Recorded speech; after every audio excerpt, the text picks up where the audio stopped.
വ്യോമപാത തുറന്നതിനു ശേഷം കുവൈറ്റിൽ നിന്ന് കേരളത്തിലേക്കുള്ള ആദ്യ വിമാനം തിങ്കളാഴ്ച പുറപ്പെടും. ഉച്ചയ്ക്ക് 2 മണിക്കാണ് കുവൈറ്റ് എയർവേസ് പുറപ്പെടുന്നത്. ദുബായിൽ നിന്ന് മുഹമ്മദ് റഹീസ് ഉണ്ട് വിശദാംശങ്ങളുമായി. റഹീസ്, അങ്ങനെ ഒരു ഇടവേളയ്ക്ക് ശേഷമാണ് കഴിഞ്ഞ ദിവസം കുവൈറ്റ് വ്യോമപാത തുറന്നത്. ഇപ്പോൾ ഇത് ആദ്യ വിമാനം തിങ്കളാഴ്ച എത്തുന്നു. കേരളത്തിൽ എങ്ങോട്ടേക്കാണ് സർവീസ്? കൊച്ചിയിലേക്കുള്ള സർവീസ് നടത്തും എന്നാണ് കുവൈറ്റ് എയർലൈൻസ് അറിയിച്ചിരിക്കുന്നത്.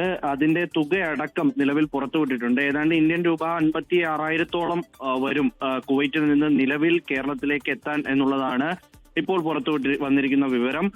വിമാന സർവീസുകൾ നാളെ മുതൽ ഉണ്ടാകും എന്നുള്ളതാണ് ശരിക്കും സ്ഥിരീകരിച്ച വിവരമായി ഇപ്പോൾ പുറത്തു വരുന്നത്.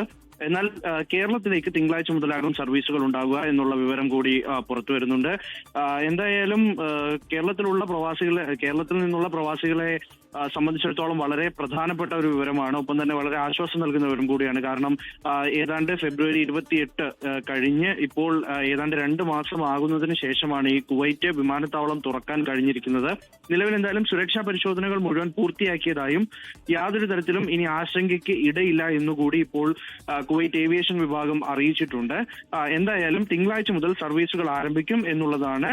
ആദ്യ വിമാന സർവീസ് കൊച്ചിയിലേക്ക് ഉണ്ടാവുക തിങ്കളാഴ്ച ഉച്ചയ്ക്കായിരിക്കും എന്നുള്ള വിവരം പുറത്തു വരുന്നു. അതിനുശേഷം പിന്നീട് തൊട്ടടുത്ത ദിവസങ്ങളിൽ കേരളത്തിലേക്ക് സർവീസ് ഉണ്ടാകും എന്നും റിപ്പോർട്ടുകൾ വരുന്നുണ്ട്.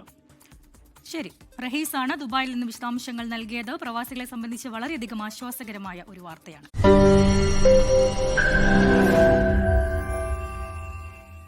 ലോകത്തെവിടെയായാലും ഏത് സമയത്തും 24 വാർത്തകളും ഓഗ്മെന്റഡ് റിയാലിറ്റി പാക്കേജുകളും എക്സ്പ്ലെയിനറുകളും വിശദമായി കാണാൻ ഞങ്ങളുടെ യൂട്യൂബ് ചാനൽ നിങ്ങൾക്ക് സബ്സ്ക്രൈബ് ചെയ്യാം.